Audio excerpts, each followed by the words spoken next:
All right, dear friends, how are you today? Aaron here bringing you your daily horoscope for the 3rd of April, 2020. What a good day, silver lining in every single day. I'm very excited about today as we have an exact Mercury-Neptune meetup at 19 degrees.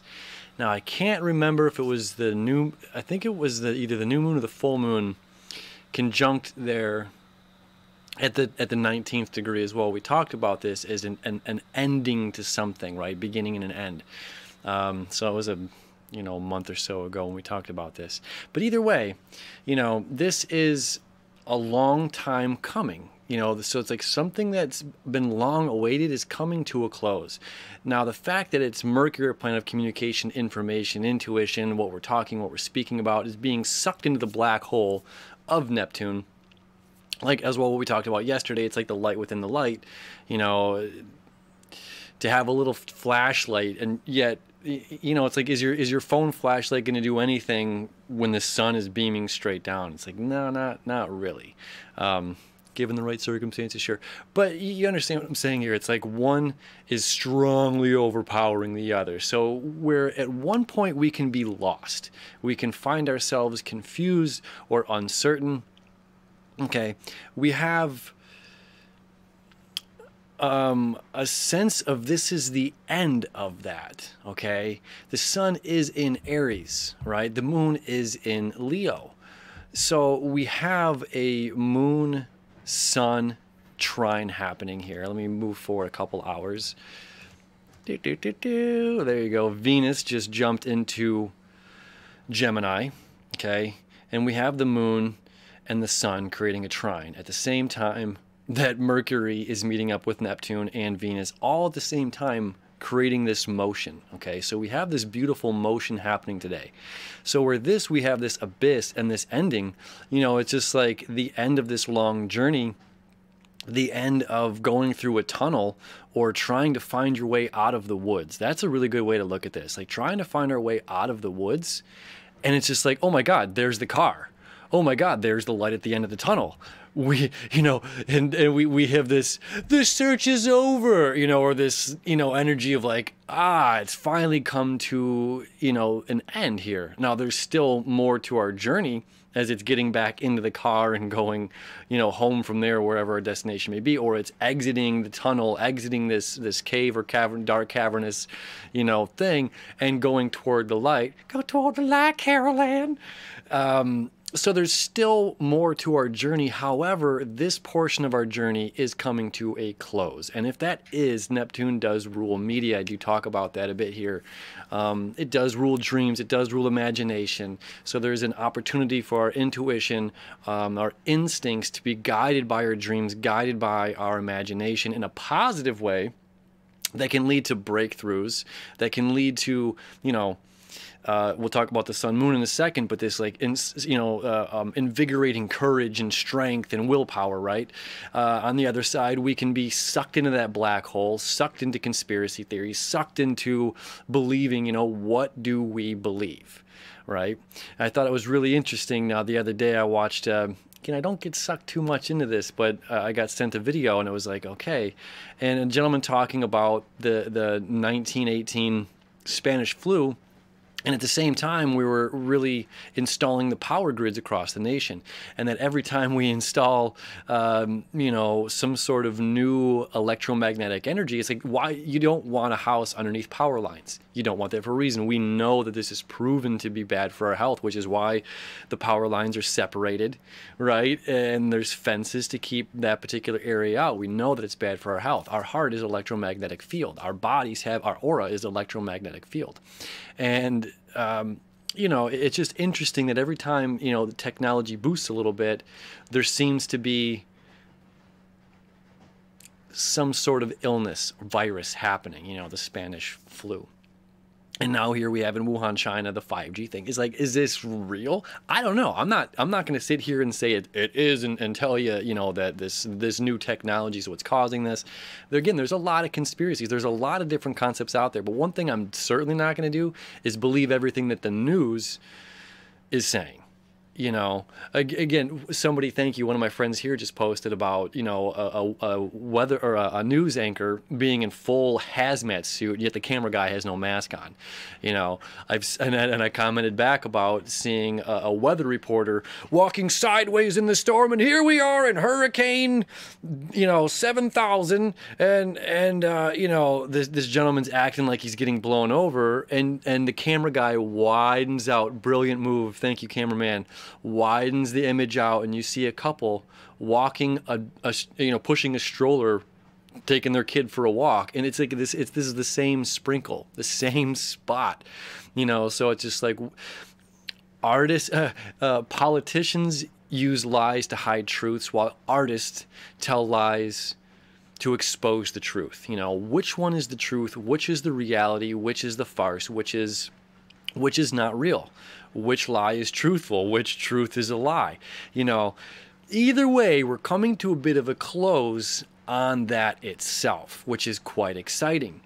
Now, over to the sun and the moon. Okay, this is think for yourself.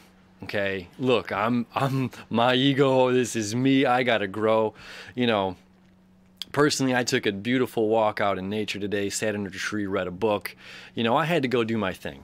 I respected the authority in this social distancing. However, it's like, man, it's a beautiful day here in Detroit, and I got to get out and I got to enjoy some nature, right?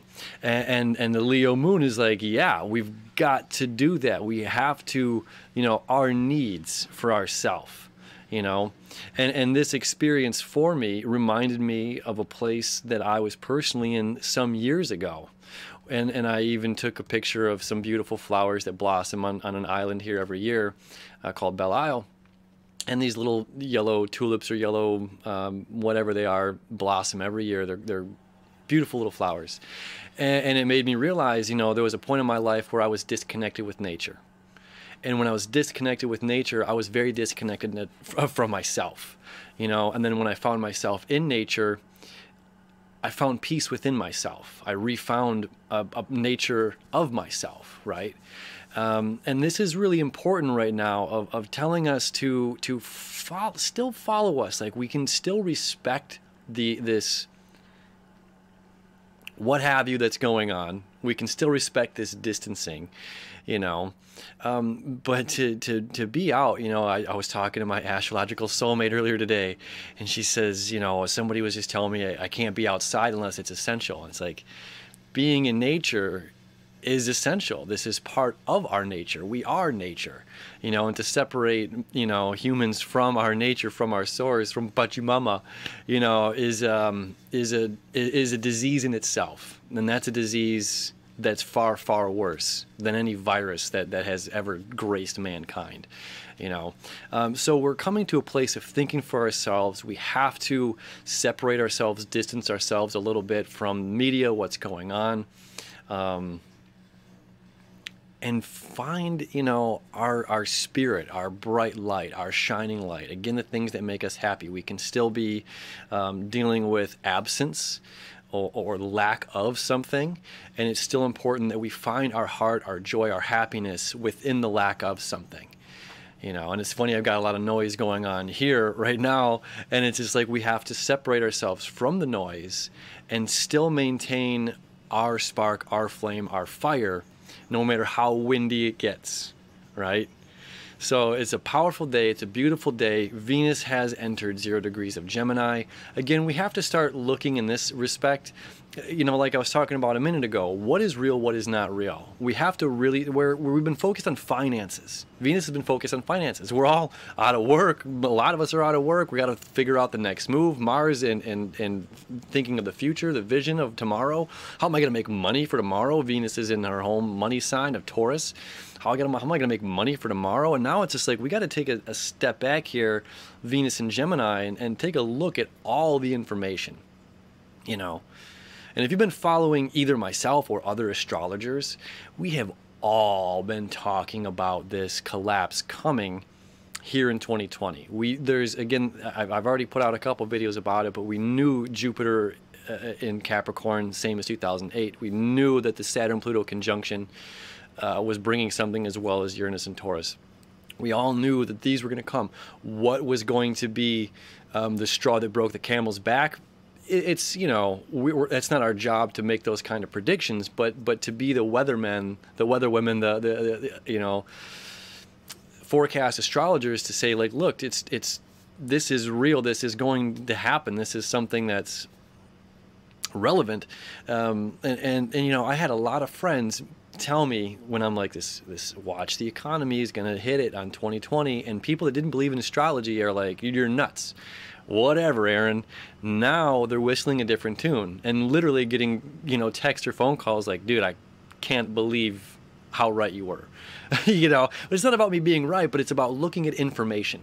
You know, what we might not think is right on one end might be very, very real on another. You know, your crazy conspiracy friend might be onto something. The source that we want to trust, again, the news, the media, and even social media, it's like everyone is a doctor now. Everyone, you know, I just got my coronavirus degree yesterday in the mail. Believe me, I've watched every bit of the news, you know. It's like, come on, man. You know, so it's like we got to look at all this information, drink in what makes sense for us. We have to protect ourselves no matter what, in one way or another, you know. But to refine that joy, the spark, the creativity, the joy of life, the yes. And if that's taking a walk outside for a minute, if that's sitting underneath a tree, I'm like, I just want to hug a tree because I can't hug a human being right now. You know, that's the truth. So either way, we're coming to an end. We're coming to a close. It's dinner time, and it's like after this dinner, we get to relax. You know, so it's like after this day, there's a certain sense of relaxing, and then tomorrow we have the Jupiter-Pluto exact conjunction, and we'll talk about that more then. All right, my friends, have a beautiful day, whatever you're doing. A beautiful close, a beautiful new beginning. Every ending is a new beginning. So whatever this new beginning may be, I love you, and I wish you enough. We'll see you tomorrow.